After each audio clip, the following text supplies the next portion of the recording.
Hello, it's Colette from the Sacred Rose Temple.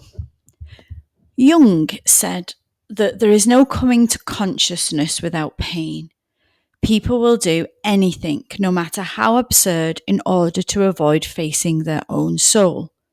One does not become enlightened by imagining figures of light, but by making the dark conscious.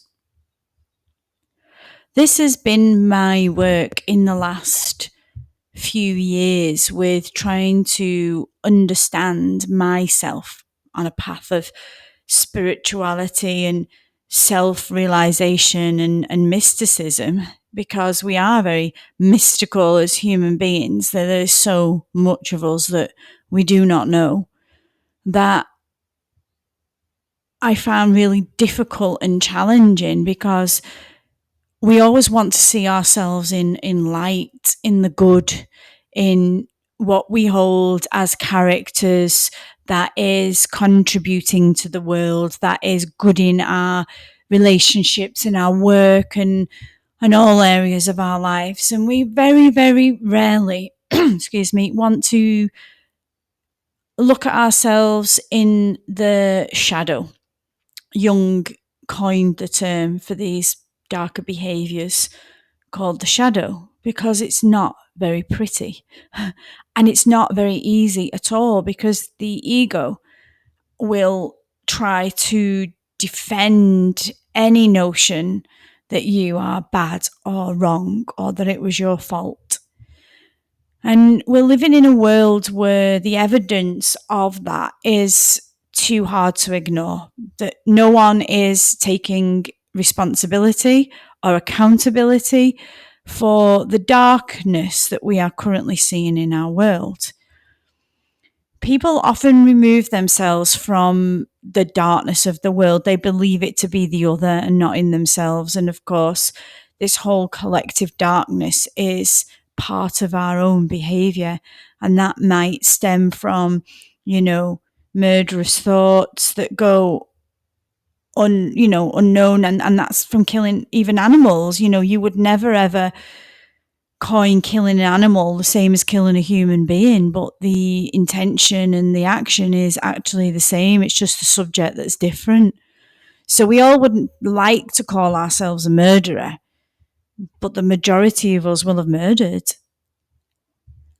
We are unable to go to those places. Part of you will also be wrangling with even my notion of the murderer within you. But of course, we are all of these things. We all inhibit the darker qualities of us.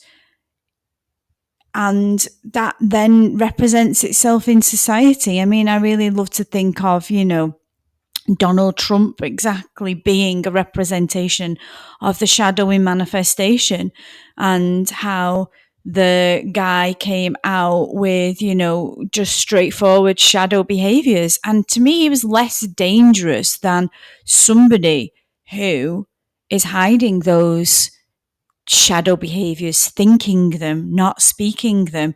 And of course, his role in society, if we're looking at archetypally, is like the jester and the punisher, and all of those different roles that you could the rescuer, sorry, not the punisher, could be attributed to Trump. And we can do that with every person in power. We can look at them and say, why are these people in power, and why have we put them there? What do they represent in us, in our own behaviors? And that's really difficult to do. But I think it's vitally important, vitally, that the shadow is explored on a real psychological depth, not just, I'm doing shadow work, I'm a bad person.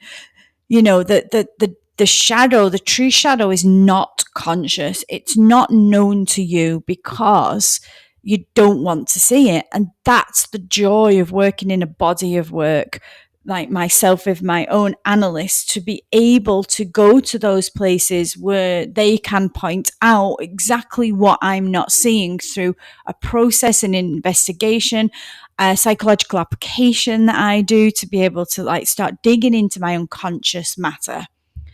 So if you think of yourself just for one moment by closing your eyes, and taking a deep breath into the body.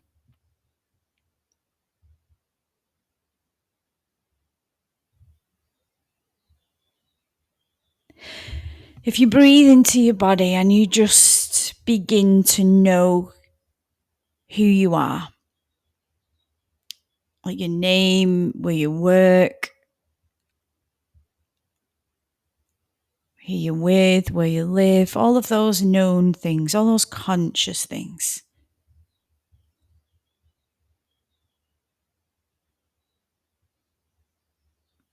And then just beginning to feel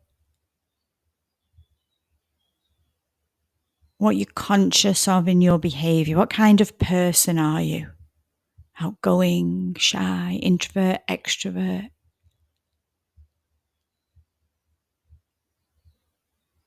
Attributes of your personality: funny, sarcastic.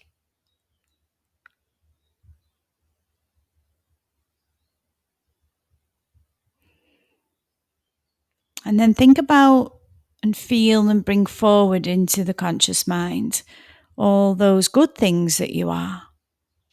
You might be very compassionate, empathetic, helpful, caring.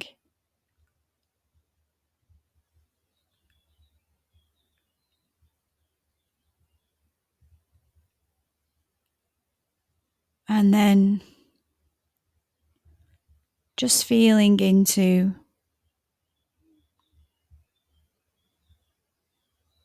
what's probably not good about you. Maybe you're not very sociable, or you might be very impatient or angry, quick to judge.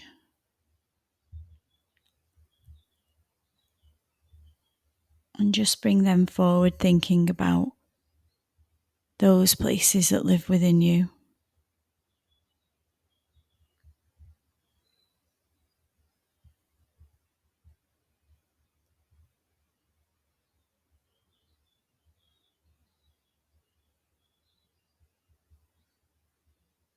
Now, the conscious mind is about 5% of us, 95% of us is unconscious, is unknown.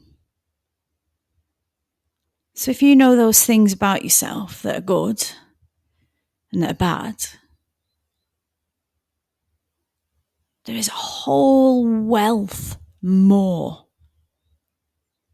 that is impacting your life right now, especially the bad stuff.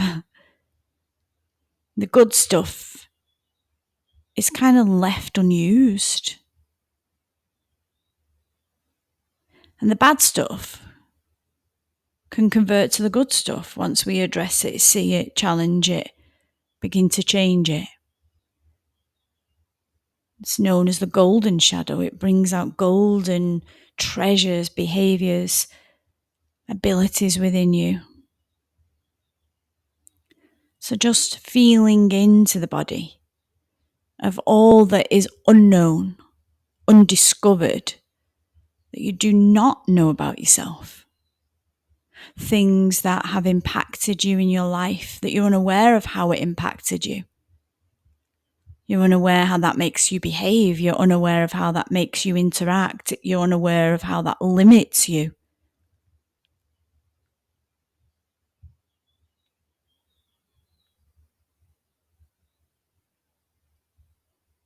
Think of the things that lie dormant in you that are light and amazing, that you have not seen yourself properly, that you have not really tapped into and used and brought forward, that helps you create a better life for yourself.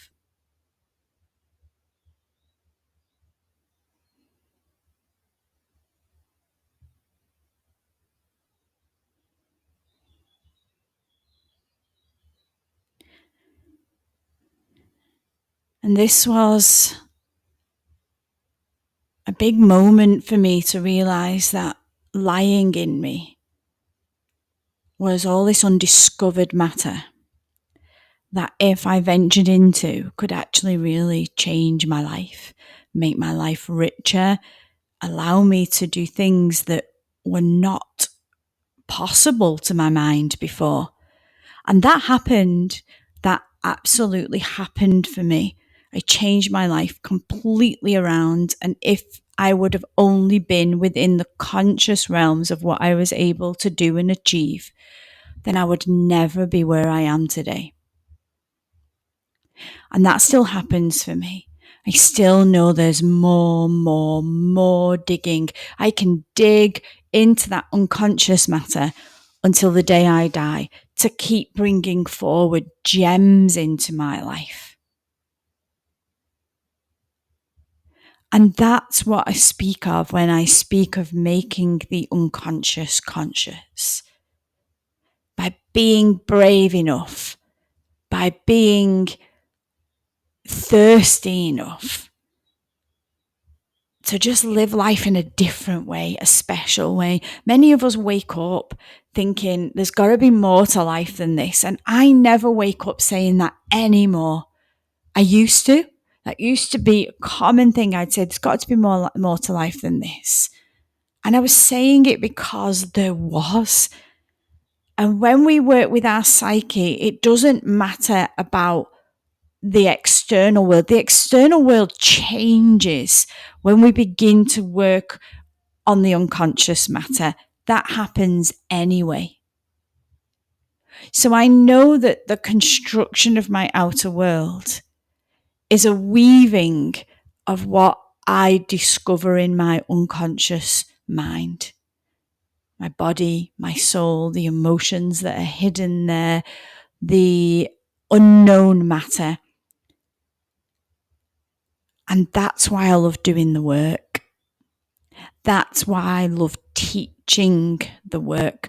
That's why I love working with men and women whose lives change, not because of me, but because of them, but because they are ready to go to themselves and see themselves in a different way. And I am really beginning to work with a lot more people now. Old people are falling away from my old type of teaching, and new people are coming in who have the same thirst, the same want of making themselves known. They're ready to let their guard down. They're ready to let their ego go. They're ready to work at the level where the unconscious matter, becoming conscious, weaves their lives.